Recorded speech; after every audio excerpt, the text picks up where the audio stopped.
Blog Talk Radio. Well, folks, welcome to one more edition of Politics Done Right. I'm Egberto Willies, your host. Thank you very much for spending this time with me. As you can see from the title of the show, it seems like we're going to be discussing the story of the day or the story of the week. But I think I want to take it quite a bit deeper than the title would indicate. Codified Prejudice in an attempt to force their will.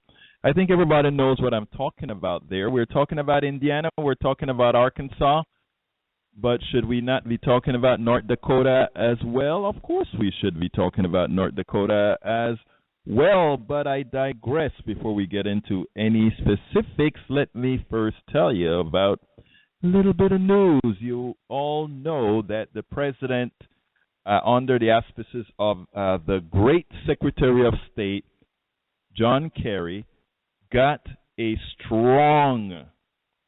very strong parameters for an agreement. I don't want to call it an agreement because it is not that. It states the parameters that one hopes accomplished if this agreement with Iran is realized. And this is rather important, folks. I actually went to the whitehouse.gov site to pull down that specific, the verbiage specifically detailing the Iran policy or the Iran agreement. So, I think it behooves all of us to read it and not listen to what we're hearing from the mainstream media or what we're hearing from the right wing. And guess what, folks? Everybody is about the right wing coming out against this. Beware, it is deeper than that, because Democrats, spineless Democrats, I must call them, are attempting to undermine what is actually going to be the potential, the possibility of having peace with Iran. And do remember, folks, we like to treat Iran like it is some sort of a crazy Muslim country. Iran has some pretty some history, including a democratic history usurped by the United States in 1953. So, if we could come to some agreement with Iran, we should. I like to ponder, and before I get into the real subject of the show today, I'd like folks to ponder something. We are so concerned that Iran is going to build that bomb, but nobody talks about how many bombs surrounds the Middle East, given the fact that Israel has their own bomb as well. So, if we are going to be quiet about Israel having bombs, we probably should be quiet about nations like Iran attempting to have a bomb and now willing to say in their own fatwa, whether you believe it or not, well, as Reagan would always say, we trust and we'll verify. But here's the deal. Let's work towards peace. Luckily, Americans in their first poll, before the poll got polluted by what the mainstream media will likely do, which is take the right-wing position and the spineless democratic positions, the polls state that approximately 60% of the American citizenry is in support of this deal. Likewise, folks, in Iran, in as much as they haven't really explicitly told their population exactly what the deal is all about, because of the fear that the same type of right-wing extremists in Iran as we have here in the United States will try to squash the deal.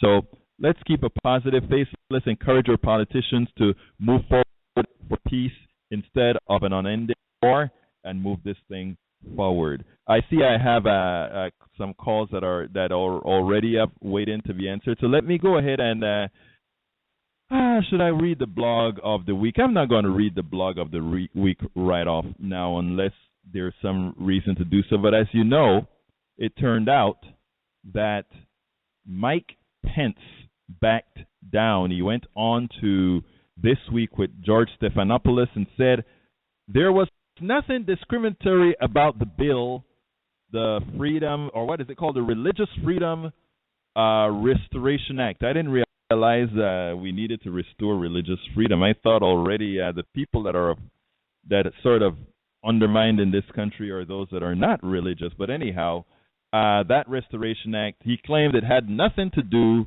with discrimination, in as much as his ilk preaching that the signing of this bill ensured that a florist can now officially not serve gays. I wonder who else they would not be able to serve. I don't know.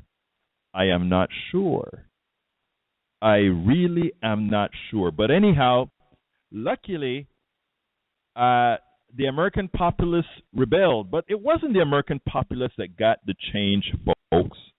It was our corporate entities forcing the change because of because of the fear that some one of these corporate entities would be targeted. Corporate entities that had business in Indiana. So remember, this is not a victory specifically for the citizenry.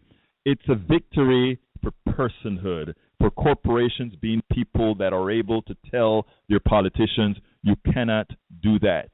So we still have a whole lot of work to do.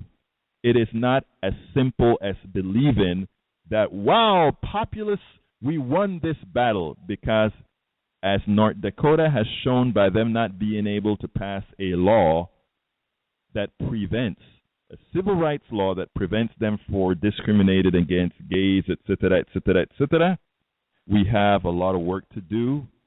Still, we have a lot of work to do. So let me see, 732, who do I have the honor of speaking with? 732. Hey, John from Jersey. How's it going? Hey, John from Jersey. Come on in. What's your thoughts, sir? Well, I think isn't Walmart in Indiana? Walmart is everywhere, sir. No, I think the headquarters. I think so. But no, the Walmart headquarters is in Arkansas. Oh, it's in Arkansas. Okay, sorry about that. But well, the thing with the Iranian thing, which a lot of people don't know, is that the facilities that they've had, which they're likely making nuclear weapons. They are, most likely. They are so deep that Israel couldn't hit it. They can't. They can't. And they've talked about this. And a lot of people don't know about it. But also, we have that one bomb that's like 17,000 pounds and this and that, and some of these other bunker bombs. It's called a bunker buster, yeah. It's called a bunker buster bomb.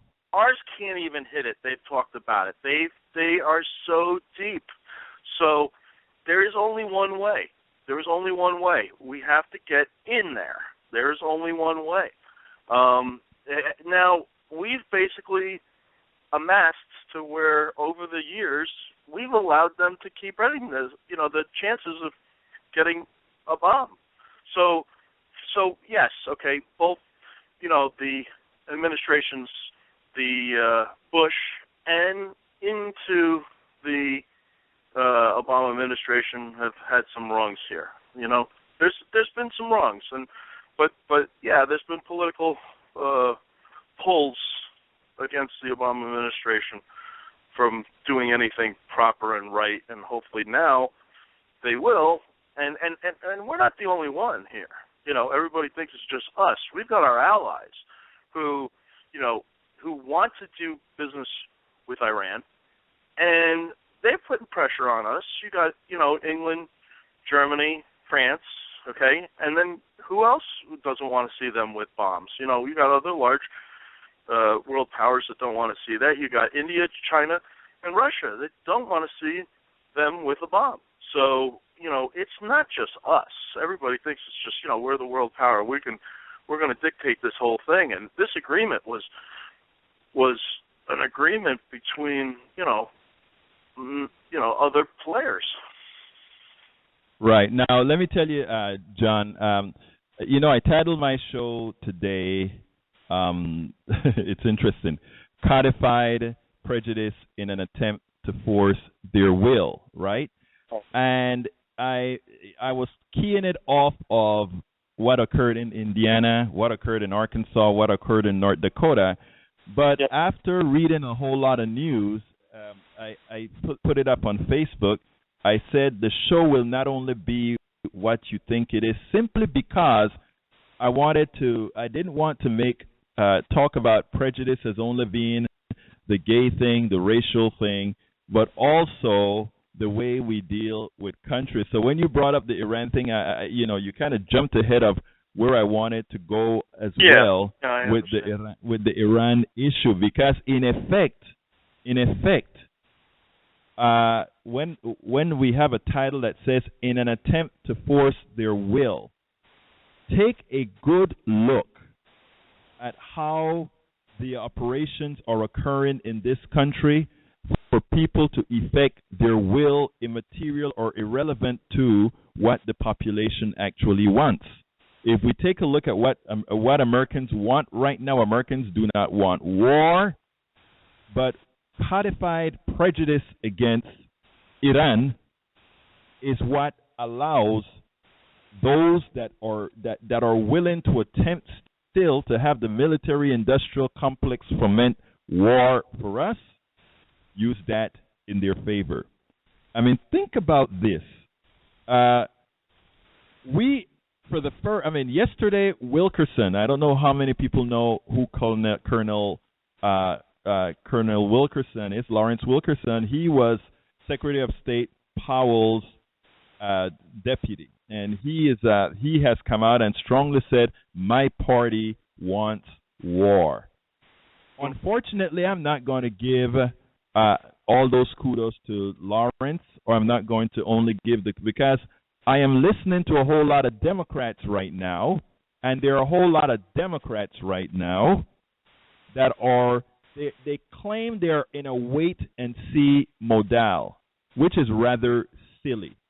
They have a framework. Yes, we do not know the details of this framework, but we do know what the outcome is to be, because that's what the framework is. What will be the outcome?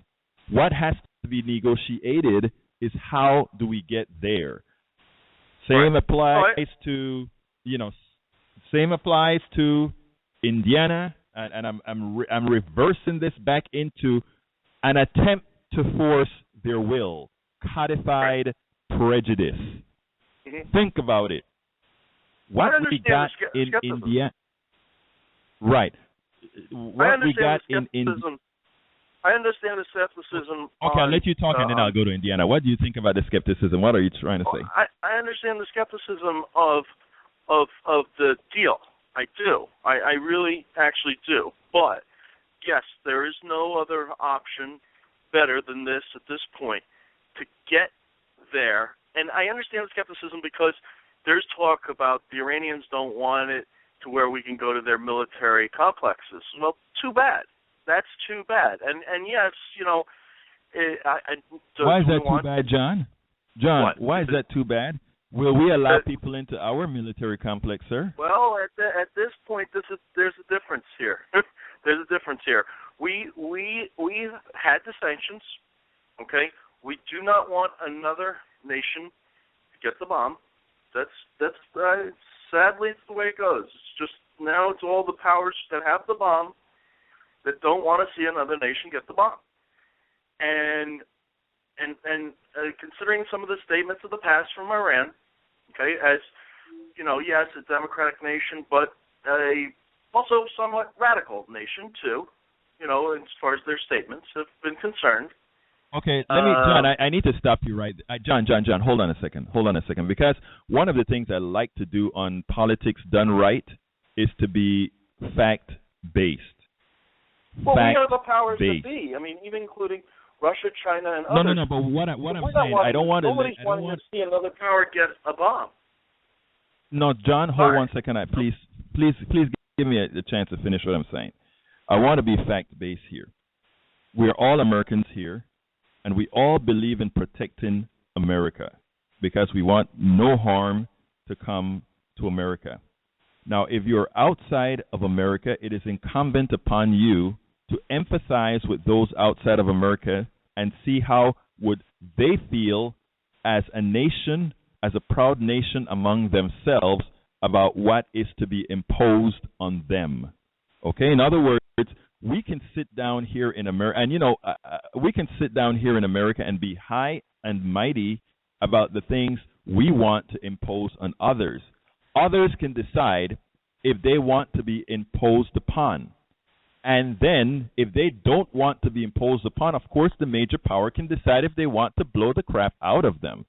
But what I'm trying to say now, as a program that believes in fairness, accuracy in statements, I wrote a post on Iran a few weeks ago, a blog post, and I think I placed it at the coffee party. And there's one thing that I constantly say: Iran has a lot more to fear from America than America from Iran. And I think that's an absolute statement, not only from past actions, but current reality. So, I mean, if we want to be, we can call Iran a terrorist country and all these other things. And you know what? I do think Iran supports terrorism in Yemen. I do think Iran supports terrorism in other places. But I also think America supports, I don't want to go ahead and call it terrorism because verbiage means something. But when America supports the overthrow of Manuel Antonio Noriega, when they support the overthrow of Hugo Chavez, when they support an overthrow of all these other guys, as far as these particular leaders are concerned, they consider those terrorist acts, because it's not like these are nonviolent acts to topple particular governments. So if Americans want to be honest and to get people to take us seriously, we have to look at these particular issues from an honest, I'm not talking from a political point of view. I understand that Kerry and the president, they have to go out there and saber rattled and all that kind of stuff. They have to do that because that's the game they play. But we as intelligent Americans, we have to understand the reality so that these politicians, from President Bush to President Obama to Kerry to all these guys, don't blow smoke up our you-know-what. Because that is what has gotten us into wars. Us being less than understanding of the realities of international policies. You follow what I'm saying, sir? One thing, I do. Okay. With regards to Chavez, I understand that we're pretty much overstepping our bounds. I'll admit that. Okay.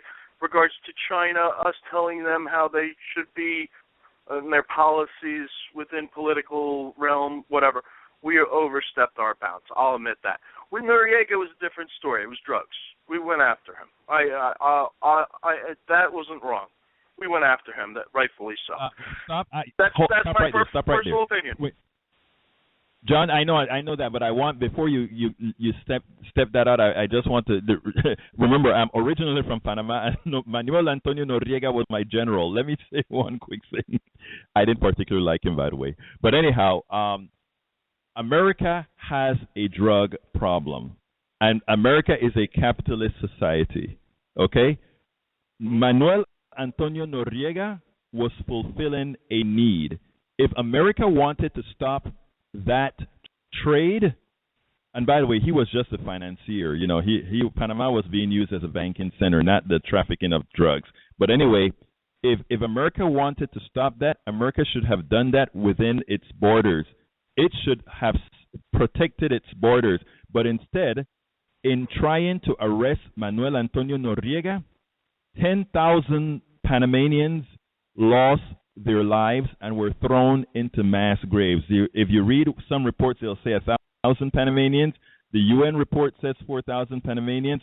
Those of us who come from where actually got blown to smithereens, in other words, 1 mile away from where my father lives, and a couple of miles away from where my aunt lives, those places were completely decimated. There were over 10,000 people living in those areas, and those people were summarily killed. The reporters were kept out, and mass graves were dug.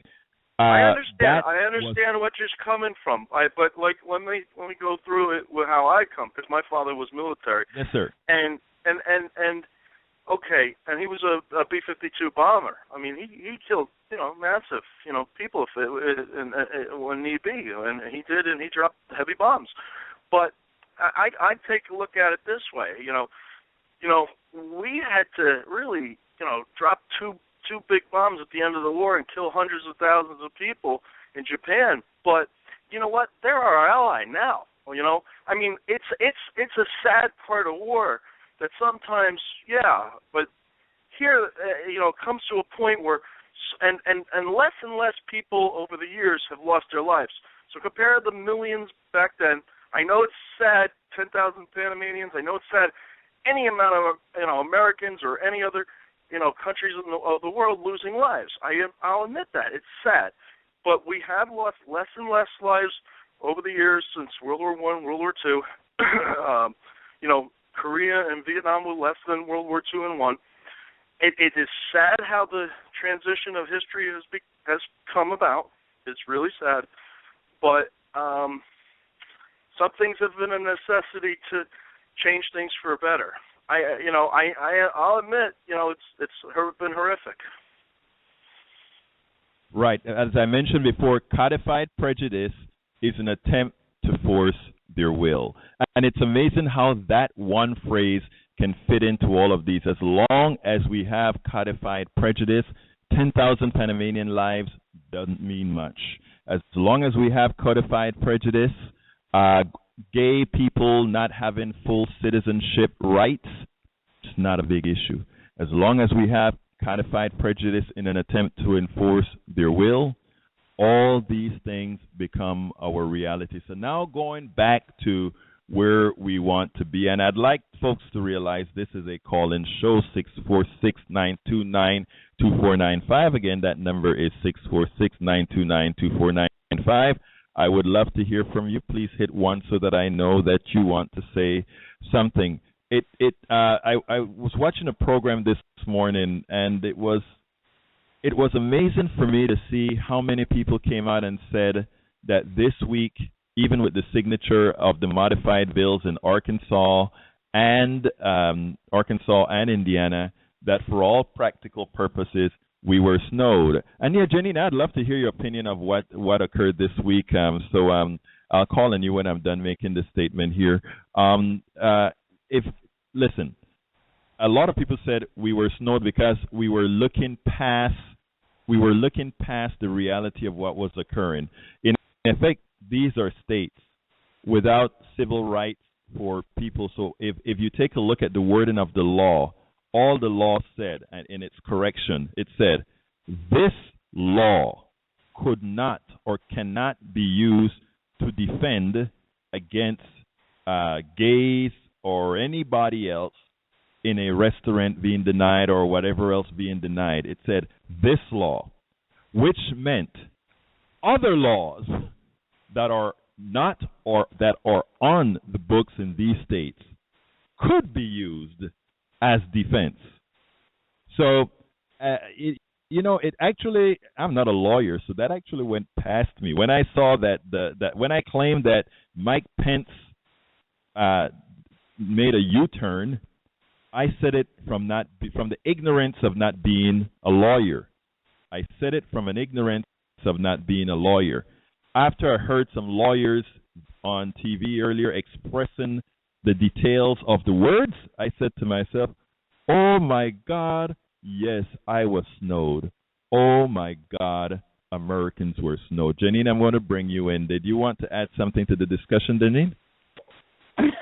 Well, my synopsis of what's been going on is very similar to what you just said. Basically, this showed up like another kind of smarty-pants workaround the Civil Rights Act.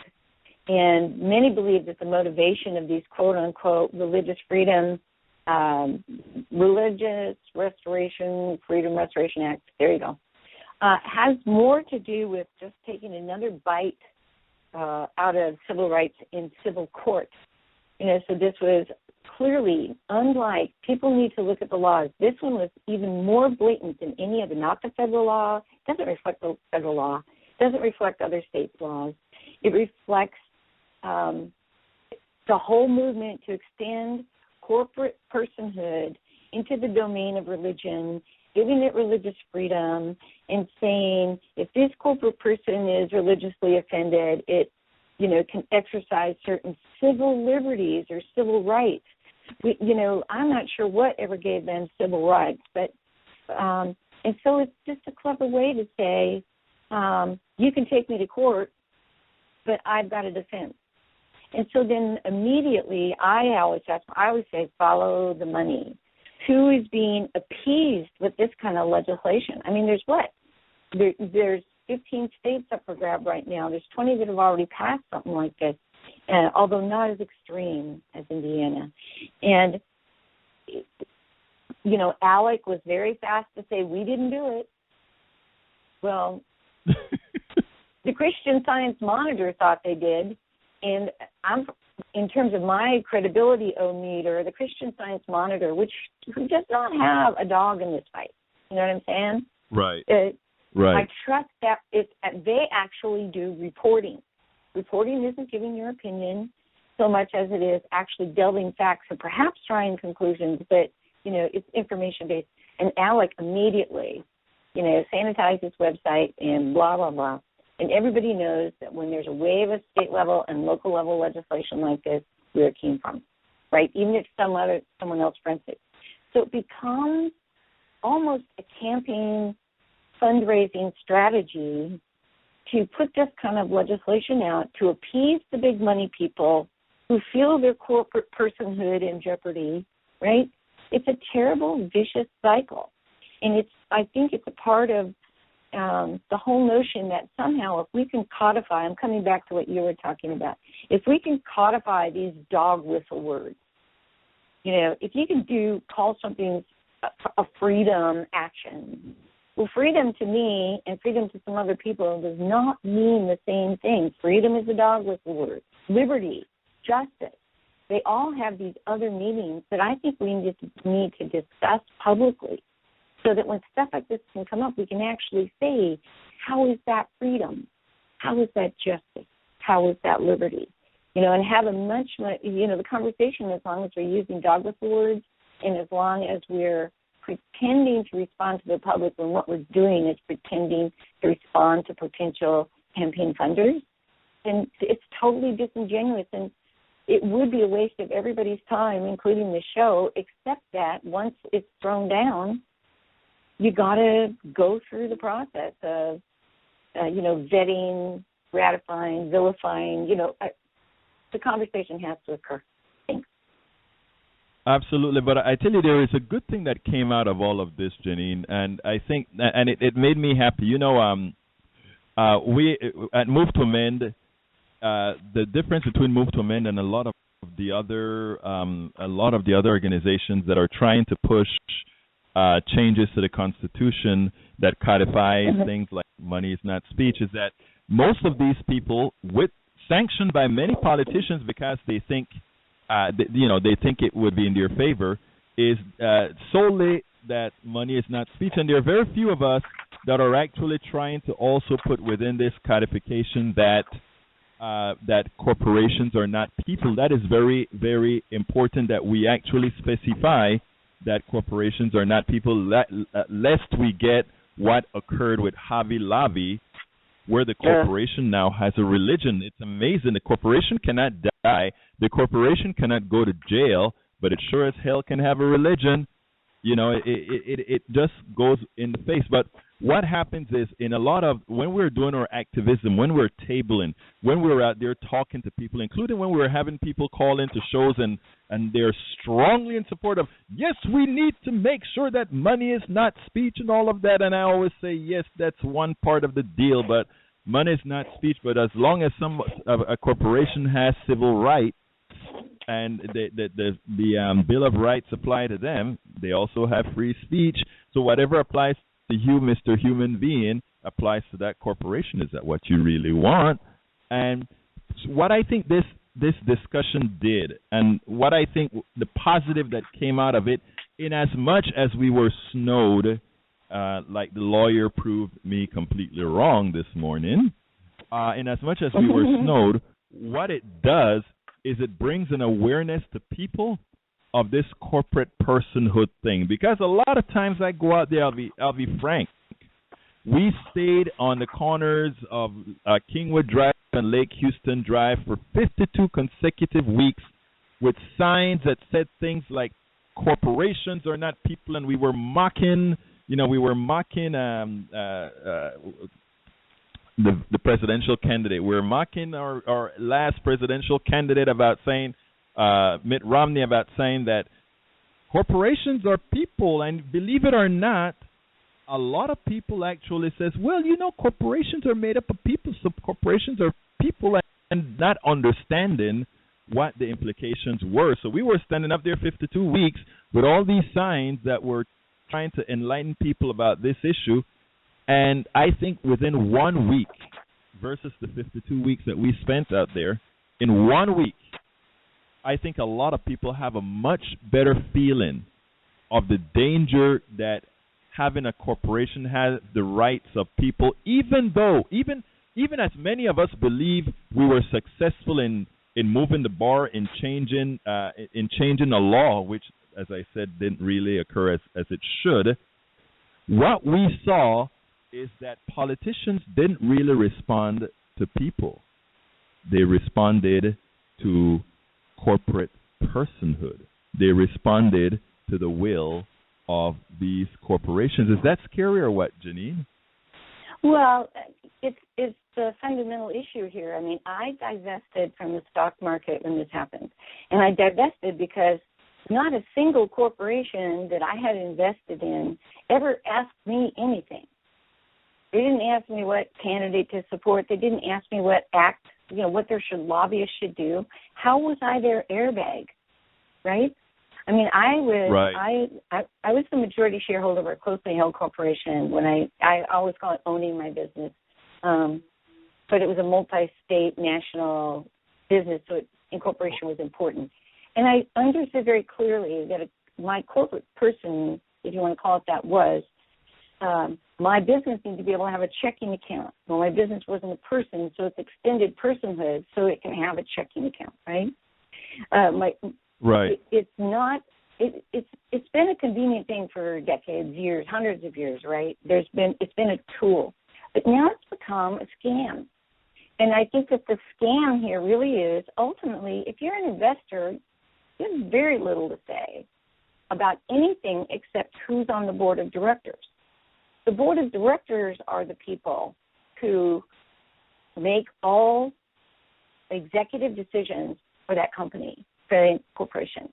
And so you're really giving the personhood of thousands or hundreds of thousands of investors to 10, 20, maybe 30 people in some corporations, right? And I promise you, none of them asked me what I wanted to do either. And so when people sort of give me the song and dance about, we're made up of people, I'm thinking, well, prisons are made up of people. And, I mean, there's all kinds of things made up of people. And that didn't extend to them civil liberties, civil rights, or a place in the justice system when it comes to these matters. So I really, really do find the scary thing to be that they're using these quote-unquote religious freedom restoration acts as putting the Hobby Lobby toe, the corporate toe, in the conversation about civil rights. Now, but I'm encouraged. I have to tell you, I'm encouraged because in Oregon, one of the things everybody sort of tweets or posts about that's abbreviated is this quote-unquote poor bakery in Gresham, Oregon that refused to make a wedding cake, right? And in Oregon, the Department of Labor and Industry that found against them, this is just from February of this year. It happened in 2013. It's made its way through the progress. And they said, no, if you have a religion or a faith, and you, the other person, there were two people involved here, have a faith, that does not extend your faith to your business. Your business is not protected by your personal religion. And so fined them $75,000 each and said, knock this off, And that is great. I mean, I think that is. Go ahead. I'm sorry, Jenny. I think it's. I'm with you, and I want you to tell me how great it is because I'm pretty proud of him. Now, will this be appealed? Maybe. This is kind of what makes the Supreme Court scary right now because I think there's a lot of good jurisprudence going on in the states. And but it takes a lot of money to go to the Supreme Court. And would this be something that Oregon wanted to defend before the Supreme Court? It would hardly be the first thing.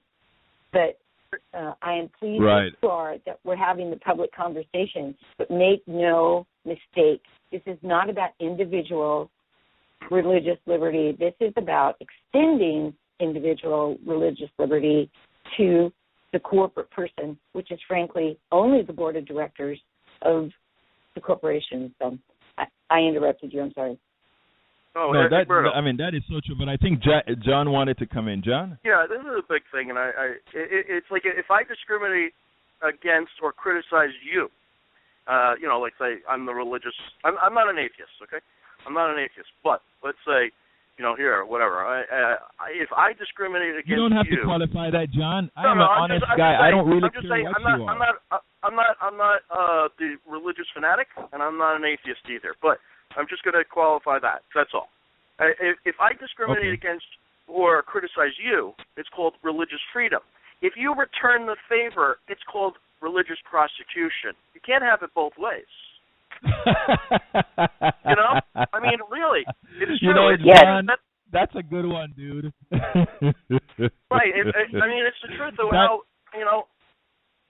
That's truth. John, and not only that, but I'm sorry, anybody who's ever been in business knows that if there's somebody you don't want to do business with, it's actually not hard to not do business with them. And so the other, it's like you're too busy, you don't have time. I don't like you. You don't have to say I don't like you because I'm gay. You can say, you give me a creepy vibe, man. I'm not going to do your cake. I mean, seriously, there's a gazillion ways that you can do this without being a pompous person full of righteous indignation about what the heck this cake's going to be used for. And I just find that hysterical. I really actually do. And then the case, of course, of the florists that refused flowers, we all know now that those poor guys that went in to get flowers for their wedding, they've been going to that flower shop for over a decade. And they had paid thousands and thousands of dollars to these people for flowers over 10 years. But if it's for their wedding, not taking your money, buddy. Really? I mean, I think sometimes we just sort of take big jerk examples. But then it gets serious. What if it's a doctor involved, right? What if there's a doctor involved in somebody, and they refuse to do something with them? Oh, listen, buddy, that happens. Well, and that's our companies. Go ahead. I'm sorry. Go ahead, Jenny. Now I'll talk after you do. Well, I'm just going to say this happens all the time. The man who died of Ebola in Texas died because there was discrimination against him in a hospital. He came in with symptoms. He told them he'd been in an Ebola country, but he was black, he was poor, he had no insurance. So, I mean, I'm sorry, but doctors discriminate and medical institutions discriminate all the time. And we saw how that codified prejudice in an attempt to force their will. It is amazing that I forgot what I was going to mention before, but that is so true. This is codified prejudice. But one thing that you said that people realize it's only those people who want to be pompous, because you're correct. If you own a business, it is not at all difficult or illegal to just say, I don't want to do it. It is only illegal if you say, I don't want to do it because you are gay. I won't serve you because at that point you're going against the norms of, not the norms, but you're going against what makes us a society. And it is the law of the land is what it's called in there. The law of the land. Absolutely, and that is what. Go ahead, John. I understand people who don't want to serve certain people. Like me, I had a fallout with a pizzeria guy, all right? A guy at a pizzeria. So, fine. And he hates me, I hate him, that's fine. We had a fallout. So if he now sort of, so on cold wants to discriminate against me, I understand, not a problem. But, if you're a doctor or that kind of thing, that's what's serious. But, there's true, genuine discrimination, and it's not supposed to be on whatever race and this and that and some of the other valid things. And then there is, okay, you don't want to do business with somebody because you just don't like them, but there's got to be a valid reason. You know? Right, but I tell you what, now it is important now for us. Today I posted, and this is sort of a little segue here, but today I posted for my 11 o'clock posting a note from our own Bernie Sanders, not our own, but Vermont's Bernie Sanders, as far as us really getting active on issues. And I mean, things are really getting to the point now where we must mobilize. It is, you know, we can talk about the codification of prejudice in order to get the will and all of that, but all of this is one of the greatest masks of what's occurring within our society present. And unless we really start the mobilization process, and I'm glad that Coffee Party is a part of that message. I want to give Coffee Party some great kudos. You know, when the net neutrality change, President Obama's real change in his net neutrality stance. I mean, he's always said he supported it, but he never quite came out in support of it in order to just about let his department, FCC department, know exactly where he was. I want to tell the Coffee Party audience, hey, folks, you are part of it, because many of us had written op-eds not only in local newspapers. We've written op-eds for Common Dreams. We've written op-eds for Daily Kos, and we cross-posted all these guys. And it's interesting that when I think it was one of the Republican people who dissented on the FCC stated that the Daily Kos was, they actually stated the Daily Kos. If you look at the 300 or whatever amount of pages of the ruling, of the, whatever it is that they released, they actually stated in a part of it that the Daily Kos was part of giving this information that caused the avalanche of people who are, something to that effect they wrote. So don't let anybody tell you. And the reason I use the Daily Kos is that there are some of the things that we shared that actually was stuff that originated over there, and we gave it quite a bit of coverage, if you will. So what folks do in organizations like the Coffee Party and other organizations where we are out there helping our citizenry be informed and asking our citizenry to act, it pays dividends, and that is one particular dividend that you were a part of. There's a whole lot more that we have to do. Well, go ahead, John. Did you see this week the story HBO's doing on Scientology? I haven't seen it, but I heard about it. I had not seen it. You need to. I'll tell you. Okay. Where they're, we're at this point, and this brings somewhat parts of the discussion. Okay, they're more like an agnostic, atheist kind of thing. They really sort of don't believe in God kind of thing. So, but they're claiming religious, freedom, and then here's IRS and everybody's persecuting them and all that kind of stuff. And they had a thing where they almost were out of business, but their whole mode is to attack, and learn about people or learn about entities, including the IRS, and attack. And they had IRS agents. Yeah, they just like anybody else, they go out. Therefore, it's like companies they go out for drinks because they got to go do investigations, or IRS guys do investigations, and that's what they did. And they were drinking, and of course, here, this is what the Scientology guys went out after them for, so that they couldn't go after them for money. And actually, that was part of this whole thing with the groups, the Scientologist groups, and other religious groups realized that they can backlash back at the IRS, and to see by claiming some sort of religious liberty. What's that? Claiming some. Are you bringing this topic up to say that these different groups just call themselves a religion in order to get some sort of a leverage over the body politic? Is that what you're really implying?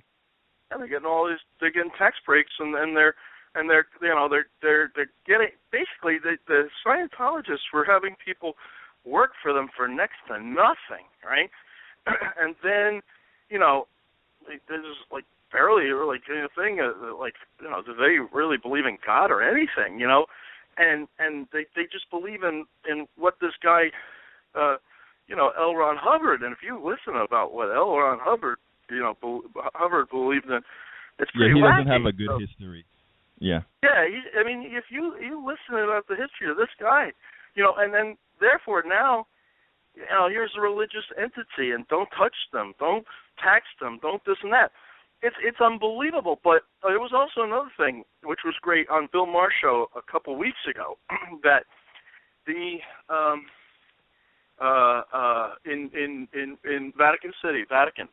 Okay, now back in the day,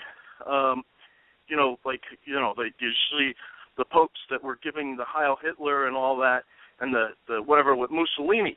The reason why is because they set up the banking system in Vatican City, and some guy wrote a book about the history of this, and basically Mussolini granted protections to Vatican City, and of course monies were funded and channeled that were Nazi and fascist Italian, money at the time, through Vatican City banks that were protected.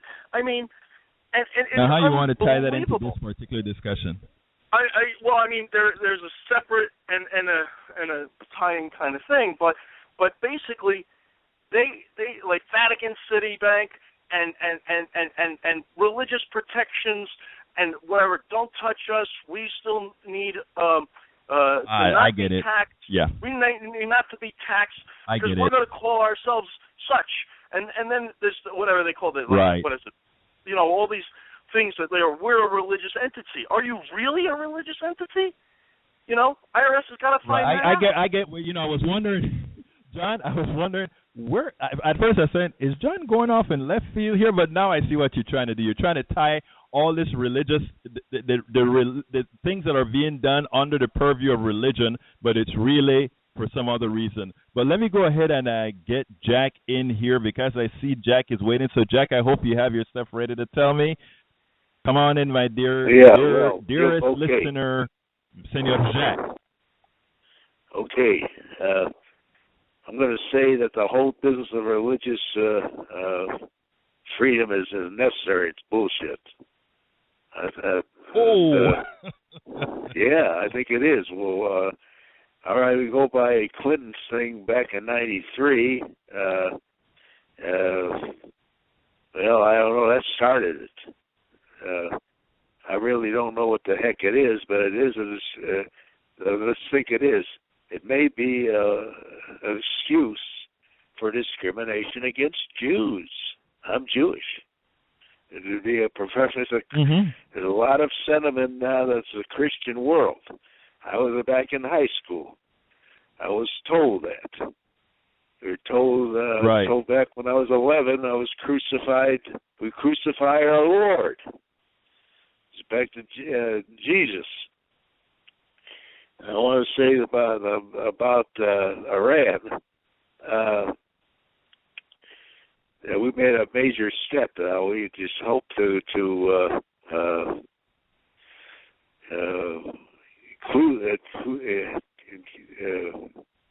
keep it up, keep up the good work. It may not be perfect.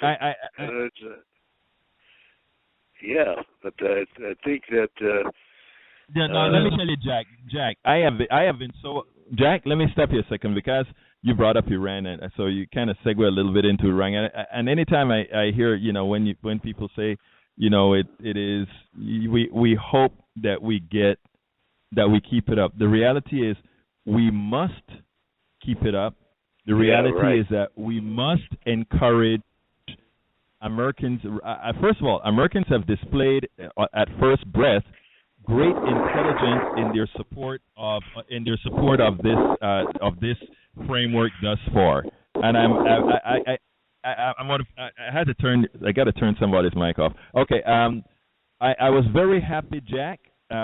Americans' response thus far because it showed it showed a hell of a, what would I call them, a reality that they see that absent this agreement, what we get is unending war. So the fact that Americans have seen this is extremely important. My concern is, and every American listening out here needs to be concerned for this, Benjamin Netanyahu is a rogue warmonger. And I will repeat, Benjamin Netanyahu is a rogue warmongering killer. And I mean that, and I do not say that lightly.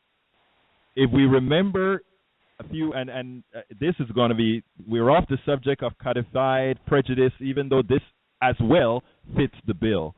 But if we remember what happened in Palestine and over the last year, when we had, I think it was 100 Israelis dead, over 2,000 something Palestinians dead. It is important that people realize that what occurred. Oh, some rockets were being thrown into Israel. No destruction in Israel. Gaza decimated. Limbs, people, over 2,000 dead, limbs and everything gone. I am one of the most pro-Jewish people on the planet, but I'm also one of the most pro-Palestinian people on the planet. I am pro-people, period, against governments who kill. And the reality is the pain inflicted by Netanyahu on Gaza did more to create a hate, multicultural hate than anything else. And our 47 Republicans that are standing steadfast with this killer are doing our country as America great harm. Because what it does is it does codified prejudice in an attempt to force their will. Those others out there, yes.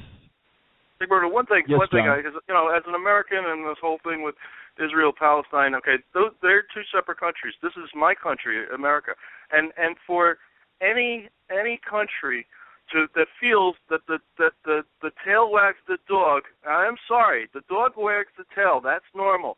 We are the big dog, and I don't. Any country is going to tell us how we're going to be. I'm against Netanyahu and that kind of stuff. Yeah, you bet. Thank you very much, John. That is so true. And what we have right now is Netanyahu running for American foreign policy. And let me tell you, to the spineless Democrats out there, because there are a hell of a lot of spineless Democrats that are so darn scared of Netanyahu riling up a very select few right-wing Jewish folk in the United States that they have their tails between their legs right now. Okay, they have their tails within the leg. It is incumbent on every American to say, no, we're not going to go to war because Israel is scared that Iran becomes another power. Iran has a history. Iran, just like America has a great history of building a great society, at one time was the same thing for Iran and for a lot of these other countries. So when you see that Saudi Arabia and Israel are on the side of somehow trying to deny American good relationships with another country whose people, forget about the crazy government, but whose people are a very, very accomplished people, there is something that is wrong. When Saudi Arabia, a country indiscriminately, yes, sir. I like to Go say, ahead, first of all, in regards to Republicans, they were the first one that supported Iran in regards to Iran-Contra. Let's never forget that. Let's never forget that. And you were right yes, when you talk were. about yes. people, Turkey, they're our allies, they're part of NATO and all that. But you know what? The people of Turkey are good people just like the people of Iran, okay? Yeah, that's the truth. You're yes, right sir. on that, And they're very modernized, and they're very educated, and they probably, they've better, things than we have in many regards, So, we're making yeah, if, their government, we gotta try and work with their government, and our allies want to work with them, and we got to work with our allies. It's a thing. But we must make here's peace. John, I'm running out of time, John. I'm running out of time. Let me tell you. Let me quickly on this one. Here's been the problem. Sure. All the factions, and now Saudis are our ally. And guess what? They are upset with this peace process. Okay, a lot of people don't know that. They're upset with this peace process with Iran right now, because right now with Yemen and Iran, there are some dealings that are going on back and forth, and ships are going back and forth. And now Saudi Arabia just took over an island in right south of Yemen, on a Yemen island, and it's for strategic purposes. And there's a war going on actually right now. I mean, there's a war going on between those, and basically we've stirred them up. We have stirred them up over the years, which has been bad. Right. Now, Jack, I need to, I'm going to bring Jack back in to give a closing statement, then I'm going to come back to you, John, for a quicker. Jack, give me a closing statement, sir. Yeah, well, the whole business, whether it's business, the Hobby Lobby is a bunch of crap too, is absolutism versus relativism. And correct, Jack. Absolutely. We're very stop. Free speech is not absolute. Traditional religion is not absolute, and that's why so many people turn to atheism. And thank you very much, Jack. I'm going to let that be your final word. Jump to Jack and then Janine. Thank you, Jack. Hey, give me a quick one, Jersey. Well, the devil's in the details, like it's been said in regards to this thing with Iran. We have to verify that's without a doubt. But over the one thing over ideals about democracy. I'm sorry, if this world is gone because of nuclear destruction, forget the ideals. That's my opinion. And do remember, there's only one country who has ever shown the propensity to use the bomb against other human beings. We don't have that evidence from nobody else. We had to. Well, that's what some say, but that's for another discussion. But you have a great day, my dear brother, okay? Thank you. And Janine, give me your wisdom. Well, first, happy Passover to Jack and my Jewish friends and family. Happy Easter to my Christian friends and family. Happy Final Four, if that's your thing. You know what I'm saying? That's religious freedom. And I send no holiday greetings to any corporate person. And with that, I'm out. I love that, Janine. Folks, please do remember we have currently 3 shows, but we're going to get some more because we're pulling the arms of several people, including a couple people I see in the chat room here. But anyhow, remember on Sundays at 8:30 a.m. Eastern. Bobby, what were you thinking, brother? I take liberty with my coffee with Bobby Rodrigo. On Thursdays at 3 p.m. Eastern Time, you have that lovely voice you just heard before, Lunch with Loudon with our one and only Janine Loudon. And Saturdays at 1 p.m. Eastern, of course, I am honored to be with you. Politics Done Right. I'm Egberto Willie. So, folks, thank you very much for spending this time with me. Please, if you're listening to these shows, I urge you to share them. Remember, the mainstream media, they won't speak about the things with the candidness that we speak. They won't have the type of dialogue that you have with some of the intelligent dialogues we continue to have with people who actually make themselves heard. Remember, this is your station. You have the ability to be a part of the discussion. You have the ability to be a part of the solution. But to be a part of the solution, you must engage. I always like to say political involvement should be a requirement for citizenship, because unless we as citizens get involved, there will be no change in our society. And you know what? I am very optimistic that we can be the change. When President Obama said, You are the change you're looking at. Read that blog I did before. Our Savior is right there every day when we look in the mirror. This is Politics Done Right. I'm Egberto Willis. Thank you very much. Have a wonderful day.